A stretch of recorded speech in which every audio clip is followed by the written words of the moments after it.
Hello everyone, welcome back to my channel.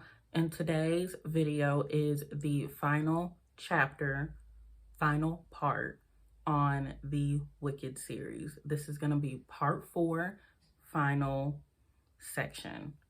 So we've been on a wild ride. If you haven't seen the other parts, I'll put links up on the top or in the description, or just go back to my channel and I will have a playlist named Wicked. So let's get into it. This is a 7-year time jump. Again, there are a lot of time jumps in this book, about 40 years. Also to note, this ending part is basically where the Wizard of Oz story is. The story as we know it in the Wizard of Oz movie and book. This is where it's starting to take place, and you'll have more familiar concepts when you get to this part.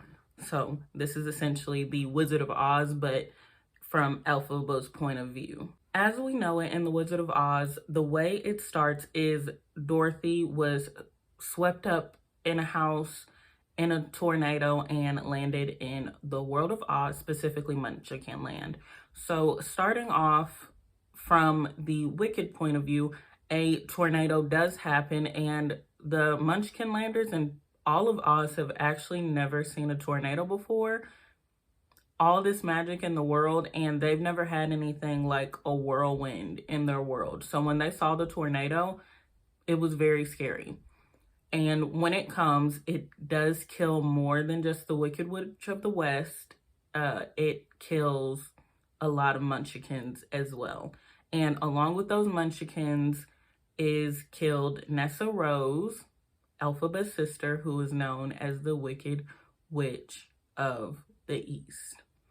And she is, as we know it, killed by the house Dorothy was swept up in the tornado, falling on her. And the only thing left seen of her is the outside of her body, her feet, and we see those ruby slippers. And when Dorothy comes out of the house all, flabbergasted and scared, the Munchkins actually name her a saint and a savior from Nessa Rose, because Nessa had seceded. I didn't even talk about this in the last part. Nessa Rose took over Munchkin Land as the eminent Throp. She also seceded Munchkin Land from all of Oz. So they were not under the wizard's rule anymore, which technically was a good thing because the wizard was a tyrant.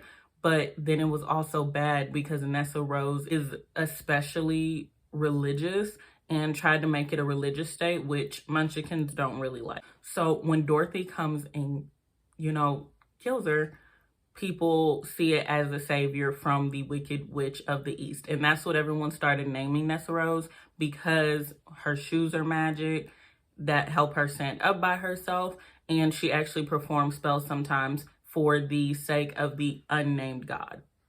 When Nessa dies, it is 7 years. It has been 7 years since last time Elphaba saw her, when she came and tried to talk Nessa out of taking the role of the eminent Throp. And at this time, again, Elphaba is in the castle at Kiamoko alone, because Sarima and her children and her sisters were taken by the Gale Force, who is the royal guard for the wizard, and they were all actually killed. Yeah, so RIP to Fiero's family. And also, that means Elphaba will never get forgiveness because she never got to apologize to Sarima for getting Fiero killed. At this time that Nessa Rose dies in Kiamoko, Elphaba is busy learning different animal sciences that will help her sew wings onto her monkey Chistery. And at this time, other monkeys end up showing up as well that end up liking Elphaba. Remember, she is very attuned with animals, whether they have human sentience or not. And she is able to attract different animals. And she was able to attract a large group of monkeys who were just like Chistery, because she actually found Chistery on the way to the castle when she first came to Kiamoko with Lear. And I guess other monkeys followed. So she is learning animal sciences to try to figure out how to make them fly. And she actually learns from Dr. Dillerman, the goat she ended up working with in Emerald City who was assassinated by the wizard, she kept his notes, his research notes on animals and humans, and is there any difference in evolving and reverting. And she kept those notes and were able to use them to help her. She was also able to use the grimoire that Sarima let her keep, that Sarima told her a wizard 10 years, now almost 20 years ago, brought by and from a different world and told Sarima to hide it. So she's using the help of Dr. Dillamond's notes and a grimoire and just basic science to make the monkeys fly. She is successful, but no female monkey has actually given birth to a flying monkey yet. So it's not necessarily in their DNA yet, but the wings now are a part of them. So it is not just Elphaba and Nanny and the animals anymore. Lear actually came back. The soldiers took Lear as well when they came and got Sarima, her children, and the sisters, but they didn't care about Lear because he wasn't necessarily a part of Fiero's family, even though we know that he is actually his illegitimate son because he's Elphaba's child. So that he is their love child, but again, no one says it outright, and no one, Elphaba and Nanny don't say it out loud, but Sarima and the sisters and the children don't think this boy has anything to do with them relation-wise. So the soldiers leave Lear.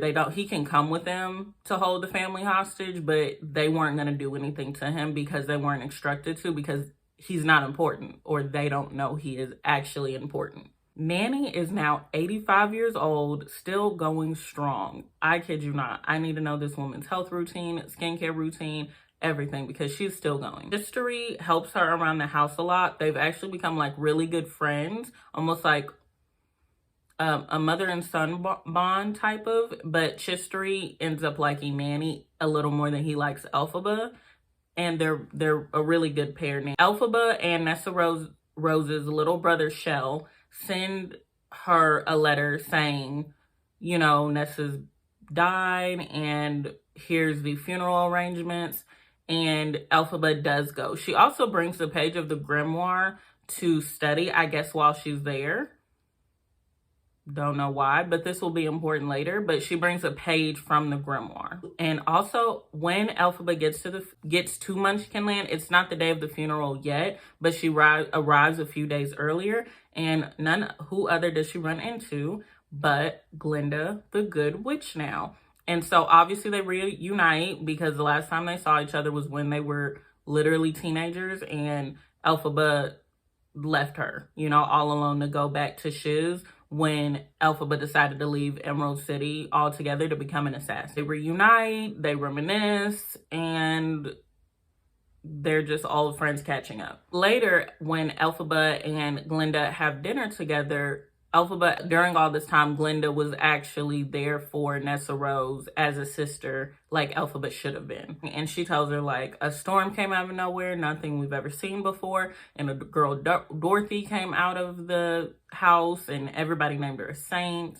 and there were all of these jokes about, you know, a house falling on her, like, oh, she really took the house down at church today, that type of stuff. Glinda also tells Elphaba that she sent Dorothy to the wizard. She says, oh, I just sent Dorothy to the wizard to see if he could do something, even though they all know the wizard has no actual magic powers. He just knew how to make machines at the time, and now that everyone can use machines to make machines, he's not really special anymore. So he's just hiding behind his mechanics. So Elphaba was like, why did you send her to the wizard? One, knowing how evil he is. Two, he doesn't really have any powers. And Glinda tells Elphaba that she sent her because the Munchkins were about to make her their leader, their saint, who saved them from Nessa, the Wicked Witch of the East. But then also, if she went to Oz instead of trying to stay with the Munchkins and be their leader, Oz could reunify Munchkin Land back to Oz. They would be able to do a reunification. So Dorothy is actually used as like a political stronghold in the middle of all this, and she does not know this at all. Also, Glinda tells Elphaba that she gave Nessa's shoes to Dorothy. Also, the shoes are going to be a political statement because Nessa Rose is the one who seceded Munchkinland, and if Dorothy brings those shoes to the wizard, he could use those as a symbol to say, hey, I've beaten the Wicked Witch of the West. I take full responsibility for her death, and now Munchkinland is going to be reunified under my rule. So these shoes and Dorothy are being used as like a political front, and they don't even know it. Obviously, Elphaba's pissed because those shoes were supposed to be hers. Remember, those shoes are a symbol of, one, the father's love that he had for Nessa Rose more than he loved Elphaba, and then two, the magic that they gave Nessa was also a type of confidence, and Elphaba believed if she put those shoes on too, maybe they would transform her into someone who maybe is worthy of love or having a soul. So those shoes mean so much more to her than a fashion statement or a sentimental piece. Elphaba tells Glinda she had no right giving the shoes to Dorothy and that they belong to her. But Glinda reminds Elphaba that after she's been gone for about 20 years and only to see her sister one time during those 20 years until she died, Glinda was the one kind of taking care of Nessa. She's the one who enchanted those shoes, that made her stand up strong and be confident and maybe even use magic better. And she's just been there for Nessa ever since Elphaba left them in college. So she's been more of a big sister to her than Elphaba's ever been. The only time Elphaba's been a real sister to Nessa is when they were children, but that's because they had no choice but to be around each other. So Glinda made a good point. She does have a right to give those shoes away because she's the one who enchanted them, and then two, she's been more of a sister to Nessa than Elphaba ever was. I was like, okay, Glinda, standing on business with the ruby shoes. The day of the funeral starts, and after the funeral, Elphaba is called to the castle in Munchkinland and told that she is scheduled for a meeting with the wizard. The wizard has come all the way to Munchkinland from Emerald City to meet with Elphaba.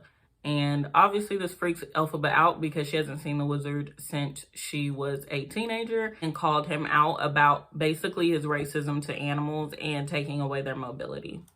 So the wizard comes and talks to Elphaba, and we get a description of him. He is an old man he honestly sounds like he looks like the Onceler from, what's it called? The Onceler from the Lorax. That's what he sounds like. I'm going to put a picture on the screen, but he just looks like an old version of the Onceler. Again, he's not anything impressive when you actually get to the nitty and gritty. He's nothing special. And the wizard comes and talks to Elphaba about what her political position will be in Munchkinland now that Nessa Rose is gone. Because again, Elphaba is heir to be the eminent Throp who rules over Munchkinland, but because she didn't want the title, Nessa Rose took the title. So Elphaba would still be next in line. And then when Elphaba dies, Shell could be one. Or if Elphaba decides not to take a throne, then Shell is next in line. The wizard knows that Elphaba has the grimoire and wants Elphaba to basically give it to him. He says the grimoire is from the world he is originally from, and he actually came to Oz all those years ago when he was young to get the grimoire back to his world, but failed at finding it and then got stuck in Oz. So this grimoire means a lot to him. It has basically been his whole reason for being this whole time. Elphaba says she would rather die than give it to him. She doesn't really have anything to live for. She's not going to give it to him. But the wizard has some incentive for her. The wizard has someone bring in a prisoner who is bound in chains from their wrist all the way to their ankles. And the person is Noor, who was Fiero's youngest daughter, who is technically Lear's half-sister. And when she sees Noor, obviously she is taken aback, she is stricken, and she is heartbroken because this was just a little girl. And she's not little anymore. I believe she's like 18 now.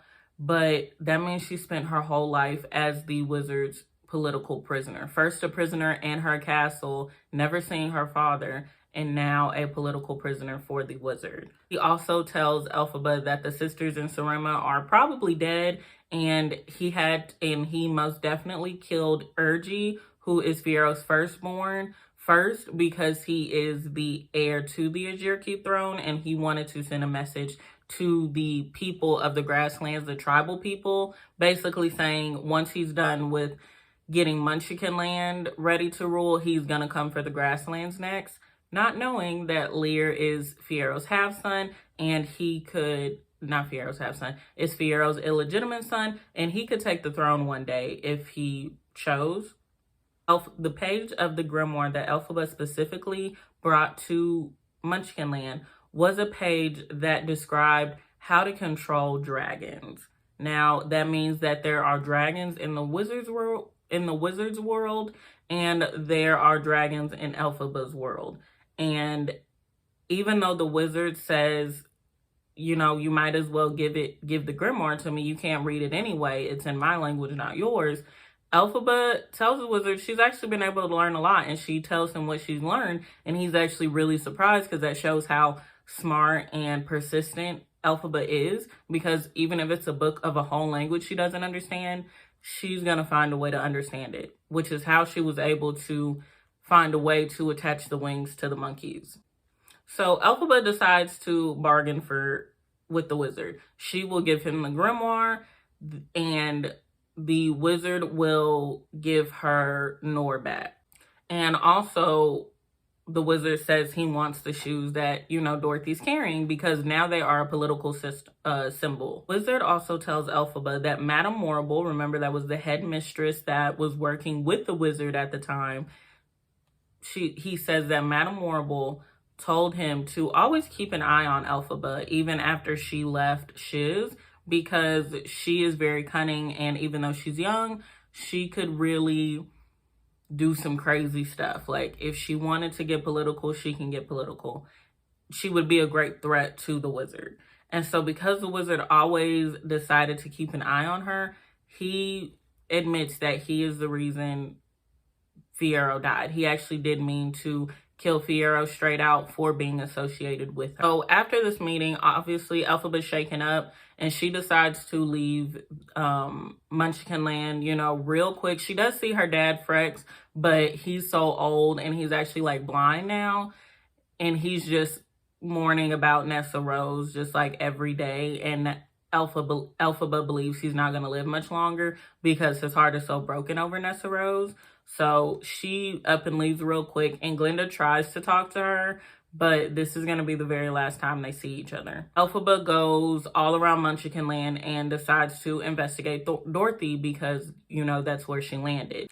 She ends up finding out that she stayed with a farmer down the end of a road, and she goes and visits the farmer, and it turns out it's no other than Boke, who was the Munchkin she went to school with in Shiz. And remember, they were the closest in the friend group because they were both from Munchkinland. Now, remember, Boke is married to Mila, one of the richer Munchkins, and she was a part of like the rich popular girl group back in their college days. Now they have 5+ kids. Mila and Boke tell Dorothy that they did take Dorothy in and let her stay with them on her way to Emerald City. But then they also tell her that they really liked her and saw her as a reincarnation of Ozma, who is one of the royal families that ruled over Oz before the wizard came. So remember, Oz used to be a royalist type of country, and then the wizard came and people did a coup against the royals, and now they're under the wizard, who's no better. But Ozma is the last heir to the throne of Oz, and she was a baby when the wizard came and basically, you know, killed her whole family, and no one knows what happened to her. They don't know if she was killed along with her family or if she was frozen somewhere for all time. So they say that Dorothy reminds them of Ozma and that she's this bigger symbol, more than political, but a spiritual as well, saying that the wizard's time is like really over because it's going to be the return of the royals. Mila also tells Elphaba that Madame Morrible is still alive. She gets letters from her other rich friends back in Shiz, and they just update her on things from back in the day, and they let her know that Madame Morrible is still alive. She's pretty old, but she's still alive. And this is when Elphaba decides to go and finally finish the job she had the day Fiyero died, and kill Madame Morrible. Elphaba returns to Shiz only to find that Madame Morrible has retired from the school and lives in like a specific dormitory in the school, and she's close to death. So Elphaba goes to the dorm that she's in, sees Madame Morrible, and she's barely audible. She's basically not breathing, and Elphaba takes a trophy that she got from the wizard and bashes her head in. But again, Madame Morrible was probably dead before she even got there. But Elphaba feels like she really did something, and she feels like she's sending a message to the wizard, basically saying, don't mess with me. Now, because Elphaba's in Shiz, she decides to visit some people. She's kind of going on a suicide mission, this whole finding Dorothy and trying to get back at the wizard all at once. She kind of knows, it kind of seems like she's doing a lot of sporadic things because she knows she's not going to live long. Elphaba decides to visit a old classmate, and none other than Averick, who was the richest of the friend group, who was the a-hole who always commented on Elphaba and Fiyero's skin because his skin was brown and hers was green. But remember, he was a rich a-hole, so he's done pretty well in life. He still looks good. They're all about like 40, 50 years old, the friend group. So he still looks really good for his age, and he is richer than ever. So she visits him, and he's very nonchalant. He's like, hey, what's up?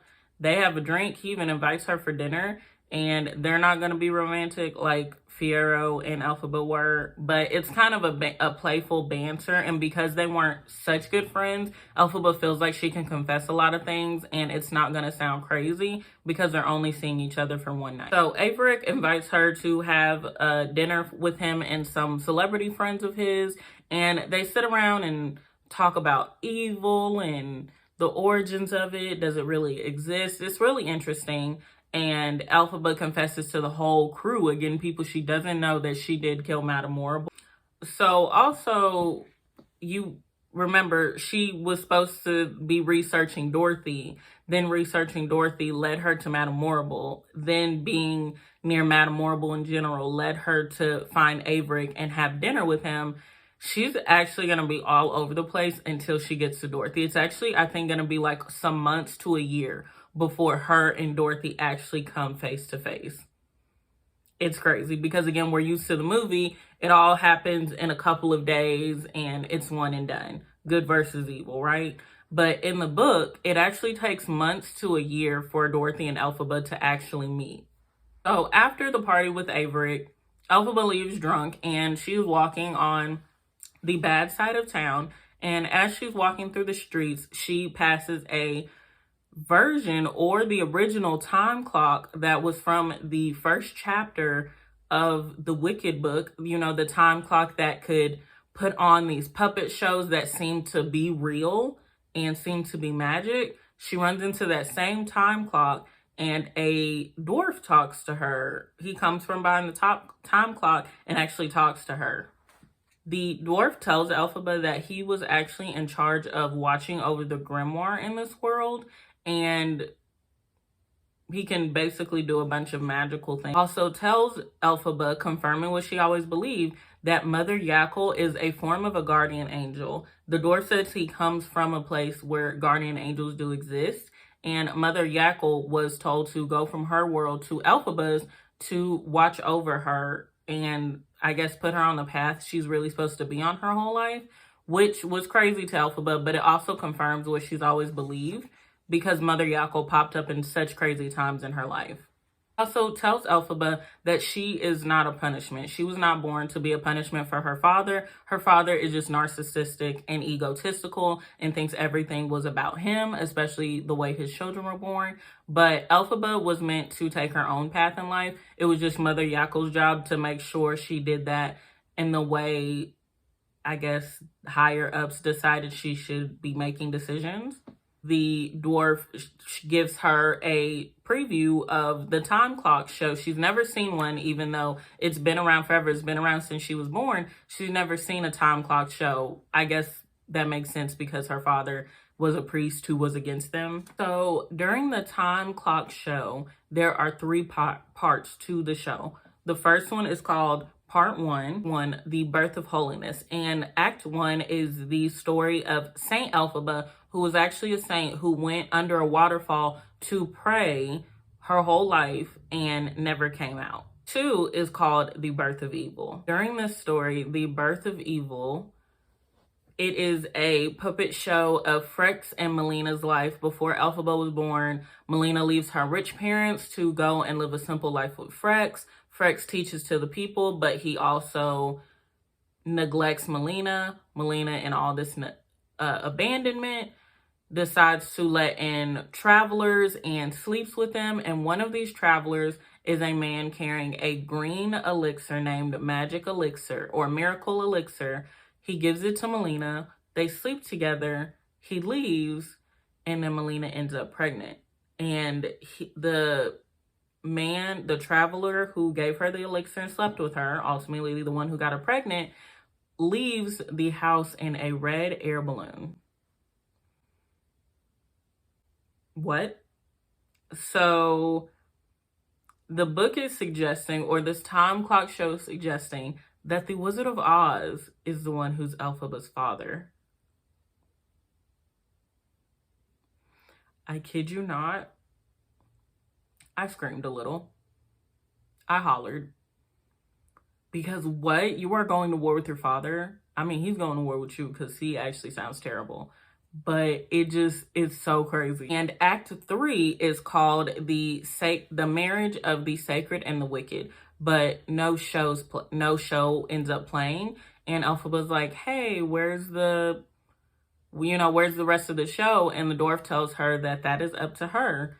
And we get more and more people telling Elphaba in this last chapter that everything she does going into this next chapter of her life is up to her. Her whole life has been up to her, whether she believes she has a soul or not, whether she believes she's evil or not. Every choice she makes is up to her. And she has a choice whether she wants to do good or evil.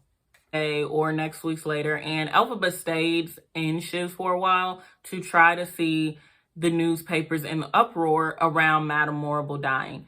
But actually, no word has gotten out. Madame Morrible was huge in the government. She wasn't specifically a political figure that was, right by the wizard's side, but she did a lot for the wizards. So she was a big part of Shiz itself and Emerald City and Oz. She pulled a lot of strings. So she's a pretty important person. And Elphaba was really surprised that no word had gotten out. And again, if word doesn't get out, she can't send a message to the wizard.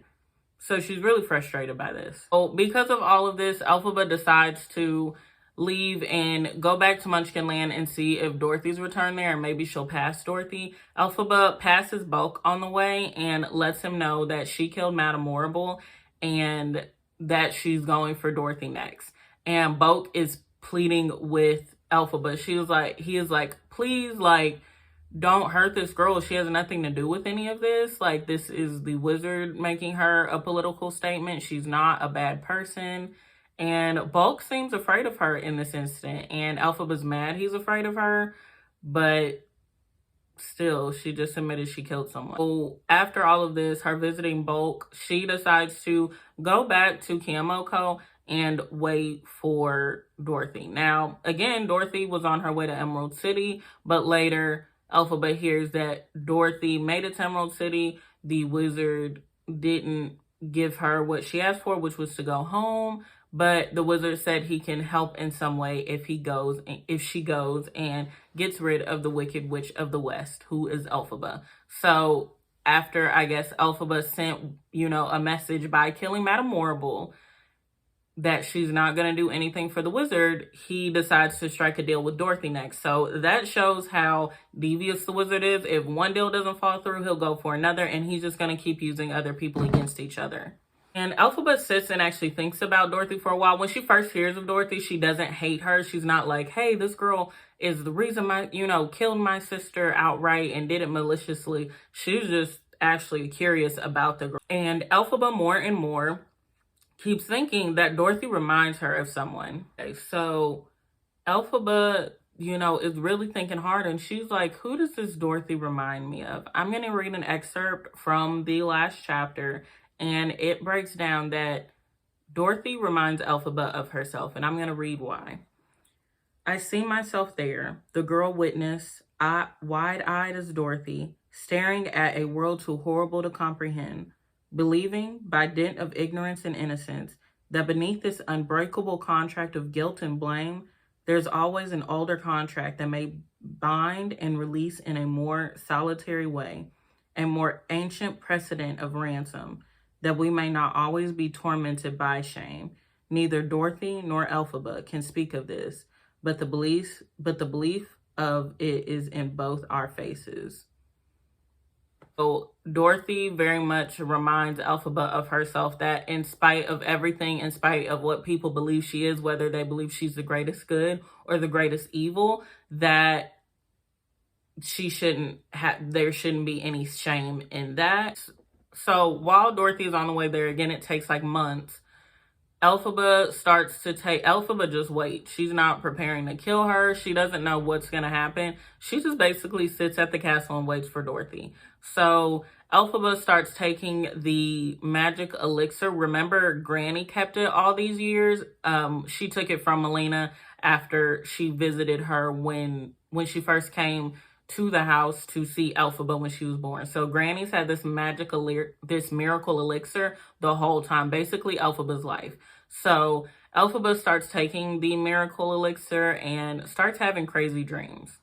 Later, Lear and Elphaba have a conversation. Lear is excited to meet Dorothy. He's enthralled. He's really excited. Again, everybody's excited about Dorothy because they haven't had anyone new come from another world since the wizard, and that was 40 years ago. So Lear is so excited. Again, he hears she's a kid, even though she's older. She's like 16. And he is, so excited to have another kid to play with. And Lear ends up having some type of imaginary crush on Dorothy.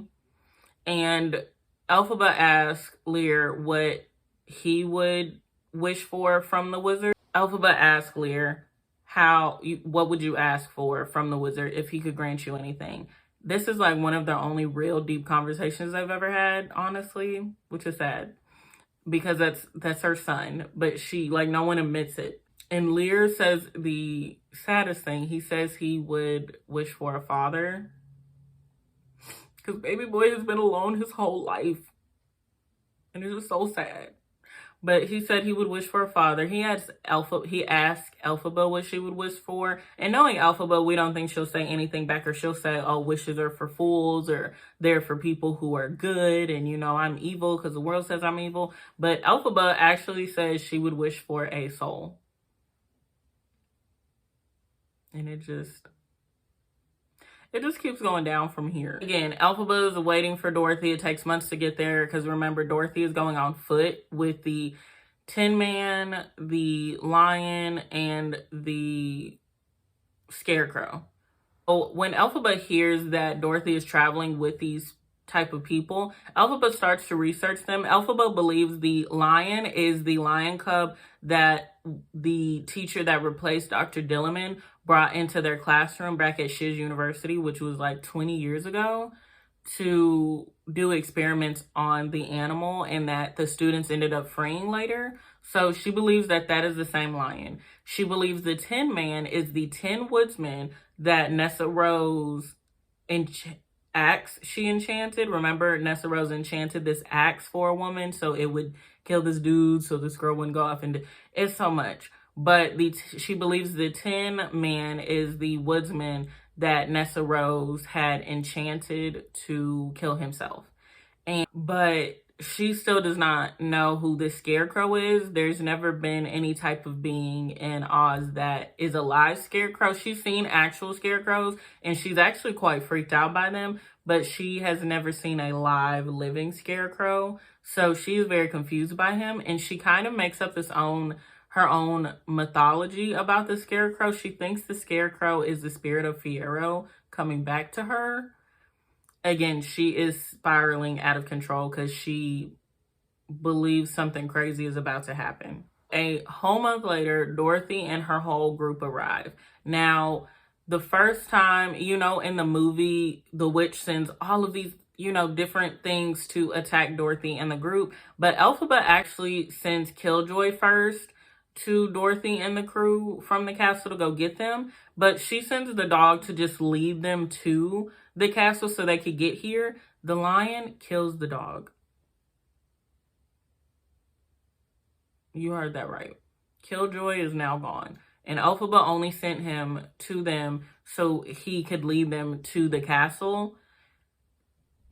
Elphaba's mad at this. So then that's when she sends the rest of the animals, but to kill them. Because she's like, why would you do that? But sends the bees, but they all run away, the whole group, and the bees smash into the Tin Man, and they all like smash themselves to death because he's hard. Elphaba sends the crows next, but they die as well. So again, the first animal she sends was just to lead them to the castle. She did not have any evil intentions, but because they killed Killjoy, that's when she sends the other animals to do the bad things. So next she sends Chistery and the other monkeys just to go pick up Dorothy and the people and bring them here. And because they're flying, they can't really do anything to them, which they don't. But Elphaba tells the monkeys to just bring Dorothy and the lion, because remember, she wants to talk to the lion, but to put the scarecrow and the Tin Man on like a cliff so they can't like gang up on Elphaba, which is smart. So they bring Dorothy and the lion, and Nanny and Lear are the ones who welcome them, and Lear is just all blushing, and he's just like, hi, I'm Lear, like, this is my castle, welcome to my crib. Like, he is just trying to be ladies' man. And Dorothy, being all aloof, is like, hi, but she's also terrified because she was given a task to kill somebody, and we don't know if she's gonna follow through with that. I mean, we know the story, but it's just this girl who landed in this place out of nowhere and is told to kill somebody. So she's just showing up trying to see what happens. So Elphaba comes to the door as well, and she's just like, welcome, come in. So Elphaba comes to the door. She's like, welcome, come in, as welcoming as Elphaba can be, because she's not necessarily a nice person. So it's a lot of neutrality going on, but it's also a lot of tension because no one knows what's going to happen. Is someone going to, pull a knife first? But they prepare like a snack of like crackers and cheese, a little charcuterie board, and they all eat and talk and stuff. And Dorothy apologizes when she finds out that was Elphaba's sister, Nessa Rose. She apologizes, but again, it's not necessarily her fault because she didn't tell the tornado to be made and land on Nessa Rose in another world, Dorothy apologizes, but then tells Elphaba she knows how losing her family could feel because she lost her parents at sea when she was a baby. So she knows how a death of a loved one feels. The whole time during this dinner, it's just like Dorothy crying. But yeah, and then there's just tension in the room because the lion's ready to fight and protect Dorothy. Lear's sitting there being a hot mess, trying to put some mac on Dorothy, trying to use Riz. And Nanny's sitting there basically senile because she is 85 years old, and Elphaba's sitting there, seeing if this girl can kill her, but then too, does she have what it takes? Because Dorothy is this small, sweet little thing. So how's she gonna do it? So everybody's just sitting there confused, mad, sad, in love, not all there in the head. It's just a table of a series of unfortunate events. So Elphaba gets annoyed at all of this waiting and tells Lear and Nanny to take the lion out, everybody to leave, so her and Dorothy could actually like talk face to face and see what's really gonna happen. And obviously the lion is like, no, I'm gonna protect Dorothy. But what Elphaba does, she starts really acting like a witch, and she takes Toto, Dorothy's dog, and she's like, if the lion don't get out of here, I will kill your dog. Even though Elphaba would not do that, because she loves animals. Dorothy don't know that. So Dorothy is like, you know, she's still crying. So she's like, please don't hurt Toto. Fine, Lion, please leave. So they leave. And Elphaba takes Dorothy up to the tallest tower, which is Elphaba's room. And she starts antagonizing Dorothy. She's like, why are you here? If you're here to kill me, like, why are you being so nice? Like, what is going on? Elphaba's basically just been going insane at the mystery of it all. Like, is it gonna happen or is it not? And Elphaba's had her life controlled this whole time, so she's really done with that. She's also yelling at Dorothy to give her the shoes, because there's, you know, those are her shoes that Nessa was supposed to give her when she died. But Dorothy says that Glinda enchanted them to where they don't come off of her feet. Even the wizard tried to get them off her feet. They will not come off. So again, Glinda doing stuff that we don't even know about, going mad at this point in real time. And she starts spiraling, and she just starts basically just yelling all this nonsense at Dorothy that Dorothy knows nothing about because she's not from Oz.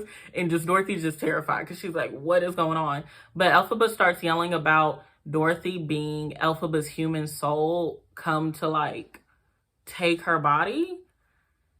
And Dorothy is just like, girl, what? Like, what are you talking about? I'm from Kansas. I'm not even from here.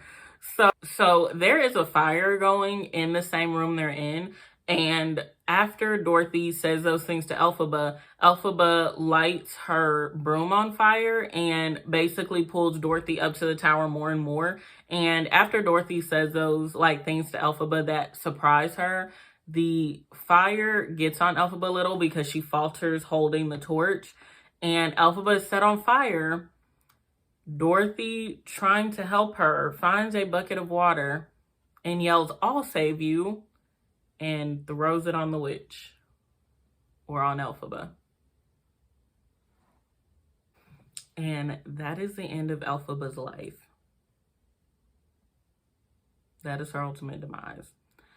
And next, because the story goes on only for a couple of more pages, everything happens all at once, and Dorothy, it happens, it's scary, but Dorothy and the crew return back to the wizard and give him proof that she did get rid of Elphaba. Even though she didn't intend to, she did it, so the wizard does have to help send her home still. And the proof they give the wizard that Elphaba is dead is a paper from the bottle that was the miracle elixir that was in the castle. And when the wizard sees the paper, he chokes up and literally runs away.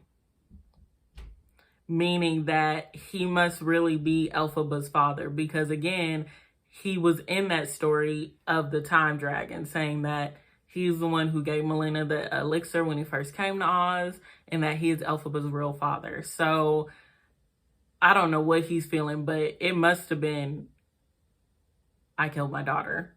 So yeah, so he's taken aback at that and just automatically runs out and leaves. And he left right before everybody in Oz was actually going to do a coup on him. So in a way, Dorothy kind of saved him. So they said he took off in the air balloon again. We don't know if he's still in Oz or if he was able to get back home. We have no idea, but the wizard is gone now. Next, Dorothy was actually sent home. People still believe she's like a reincarnation of Ozma and think she'll return. And Lear went on to look for his half-sister Nora, because now he actually is starting to put two and two together that he is Elphaba's and Fiero's son, and that Nora's his sister. So, and again, she's the only sole survivor of the rest of the family. So he goes looking for her. And that is Lear's story in The Son of a Witch. That is the next book. So if you want to check out what happens to Lear growing up, check out that book. Red shoes now in society are actually a type of fashion sense now, because it is a symbol of Dorothy, a hero who went and slayed the Wicked Witch of the East and West and got rid of the wizard in some way. And those shoes are now fashion sense. And there were a ton of companies who make red shoes. People wear them to parties now. So now the red ruby slippers have a cute symbol to them now. That is the end of Wicked, the story of Elphaba, the Wicked Witch of the West. This was a whirlwind, y'all. Thank you for joining me on this journey of learning about this lady, learning more about Oz and the wizard and stuff like that. This is the end of the Wicked series. And the next book is the next book to the series is The Son of the Witch, that follows Lear, her son. So check that out if you're interested. And thank you so much for watching this series. Let me know what you thought about it down below. I hope you have a great day, and I will see you next time.